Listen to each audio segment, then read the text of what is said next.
Hi, I'm Clarissa Mall, producer and moderator of the Bulletin. Here's a short clip from one of our segments in this week's episode. To hear the whole conversation, visit the link in our show notes or search for The Bulletin on your favorite podcast platform. Christine Rosen is a senior fellow at the American Enterprise Institute. She's also the media columnist for Commentary Magazine and one of the co-hosts of the Commentary Magazine daily podcast.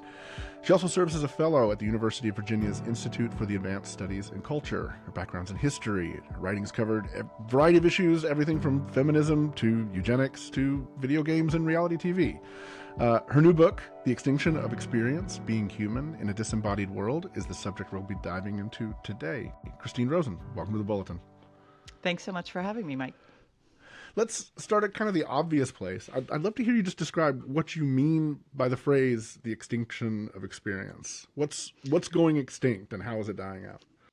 Well, the phrase itself, I borrowed from a wonderful naturalist named Robert Michael Pyle, who used it to describe his concern that younger generations were being raised without hands-on experience in the natural world. So he was mainly concerned with the idea that younger generations wouldn't know what they were missing when, for example, a species went extinct because they had no interaction in the real world with various forms of life. So that really got me thinking about how we live our daily lives and what sorts of experiences that my generation, I'm Gen X, so things that I used to take for granted but no longer could, such as face-to-face human interaction on a regular basis, such as the ability to just sit and wait and be patient without being entertained, the ability not to have something on demand, the ability to do things with our hands, like just basic things from handwriting all the way to making things with our hands. These were all experiences in my youth that I could take for granted because there weren't many alternatives to them.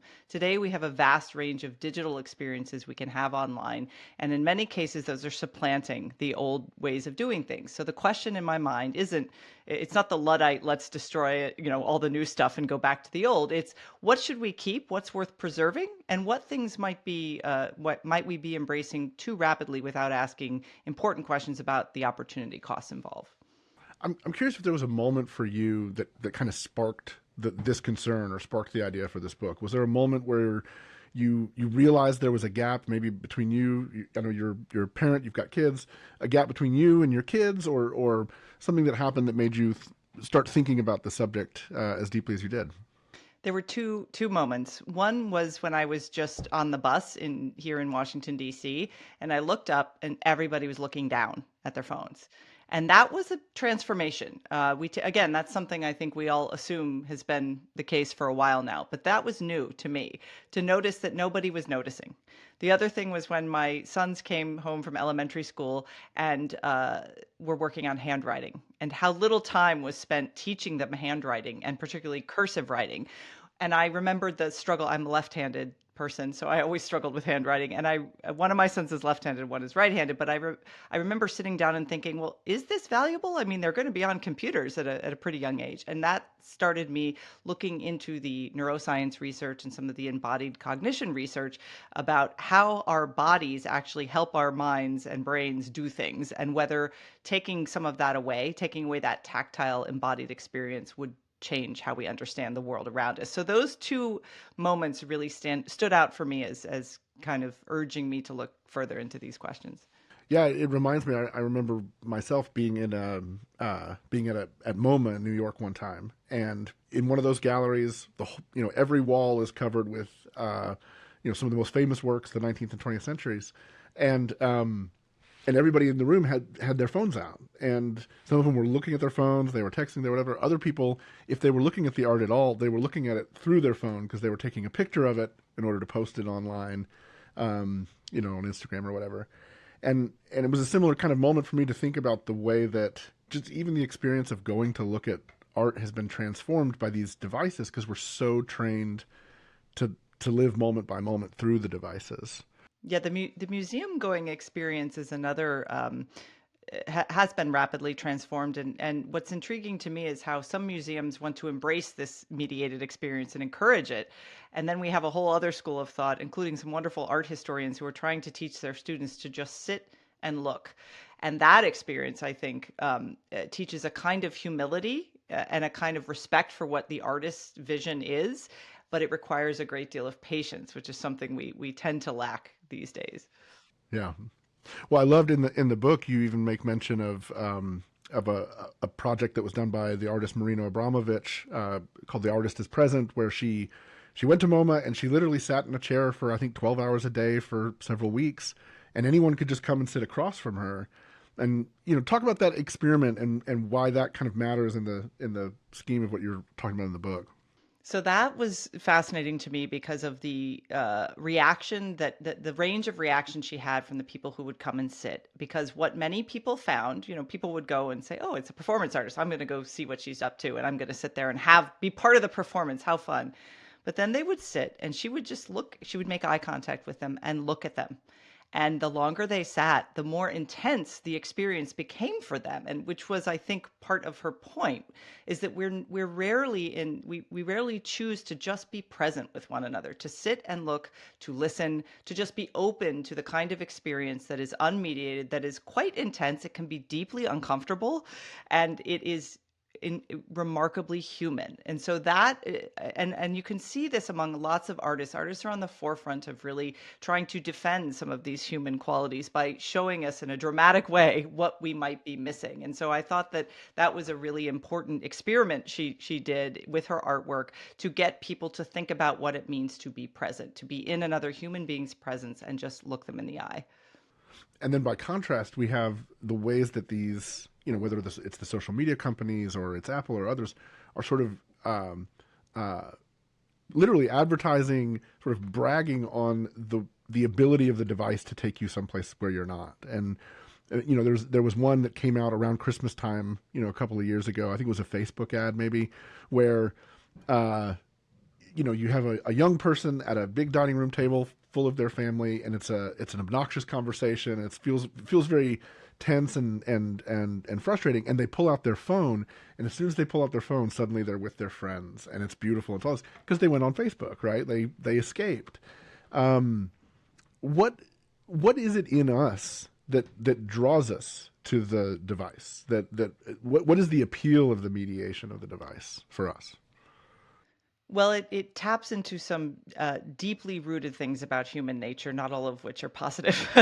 The need for the felt need for instant gratification and for control. So I remember that advertisement vividly, and with the exception of the one where Apple crushes all the analog technologies that came out recently, it was one of the more dramatic ones that really I found very jarring. And it was jarring because it was a person who, rather than sit with their difficult feelings and interact with their loved ones around a table, was happier removing themselves mentally and emotionally, but not physically.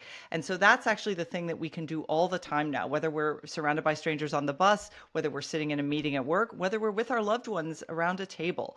When we begin to feel uncomfortable, we can remove ourselves mentally and emotionally, and that has consequences. And that's the kind of skill that, when we didn't have that option, we had to learn those human skills of how to deal, as the kids used to say. We couldn't escape. Now that we can escape, we find ourselves doing it all the time. And I say we because we are all prone to this. The devices themselves are designed to constantly bring us back. B.F. Skinner, with his operant conditioning, would have been absolutely overwhelmingly happy with what the iPhone makes and other smartphones make people do, because it triggers all of those kinds of behavioral reactions. They're designed by people who know how the human mind works and what keeps us coming back for more. So to what extent, I mean, on that point, to what extent is where we have arrived a matter of design? When to a certain extent, the mobile technology, people didn't have it in their heads 15, 20 years ago when they're first inventing some of these social media platforms necessarily. But to what extent is that complete interaction mediating all of life, all of our shopping, all of our communication with our friends and our family? To what extent has that evolved by design, intentionally trying to sort of wrap us in an ecosystem like this? I think a little bit by design and a little bit by happenstance. So, when the internet first came around, people were thrilled with the ability to connect, the idea that you could reach people across the globe. If you lived in an isolated rural place, for example, suddenly you had this whole window into the rest of the world. You could connect to people, you could chat with people. It was supposed to bring out our better angels, right?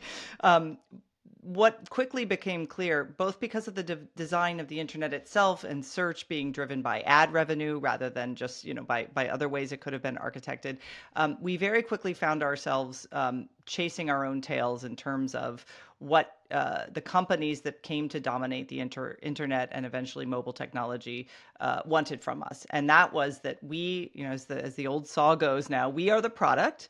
It's our attention that they're trying to capture.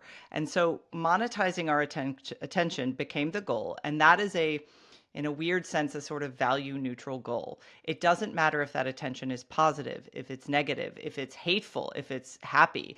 None of those things matter, just that it's there. And so because what we know about human nature and the fact that we are flawed creatures, what tends to come to the forefront is impatience and anger and fear and anxiety, the things that really fuel behavioral responses to the platforms we have. Is that true of the entire internet? Of course not. I mean, there's so many productive things. We couldn't have this conversation without it. But I think what happened over time is an acceptance that this is the only way we can do things. This kind of, particularly with social media platforms and ad-driven platforms, that we all sort of shrug and say, well, we just have to give up privacy. We have to give up all this information about ourselves because there's no other way to do it. And that's not true. If you look at the history of how the internet was built and how it grew, and how today a lot of theorists are arguing, we can rebuild. We can try to find different ways of doing this thing that allows for the connection without so much of the negative side effects. And so in that sense, I'm optimistic that we can move into a new era where the structure, the architecture, and design questions can come to the forefront and really be in conversation with human needs and human experiences. Do you see that happening? Are the social media companies having those conversations in terms of? Oh, they're not. No, they want to keep us hooked like, we're in a casino at the slot machine. Oh, they have no incentive. But what you do see you see a new generation of parents, for example, thanks to excellent social science research done by folks like John Haidt and others, Jean Twenge, people who for years have been saying this might be bad for the kids. They now have the data to prove that. And so that's actually galvanized parents in particular to go to their schools, to sit down with other parents and say, what can we do as a collective? Because this is a collective action problem. A single parent wanting to monitor their kids' social media use is up against almost insurmountable odds, no matter how disciplined you are, no matter how good your kid is about listening to what you're advising them. So in that sense, I think it's going to be a bottom-up phenomenon where people start to say, this isn't good for us all the time. How can we first hold the platforms that are out there accountable? And then the next stage is, how do we build new places that respond to the felt needs of the people who want to use those spaces? That's the next stage. We're not there yet, but you will see that some of the larger companies, Meta in particular, which owns Facebook and Instagram, they're running a little scared. They're on the back foot now because parents have been saying this is harmful and they're having to respond. I don't think their response is anywhere near close enough, but to what it should be. But it's starting to happen, which is good. Listen to the full episode wherever podcasts are found.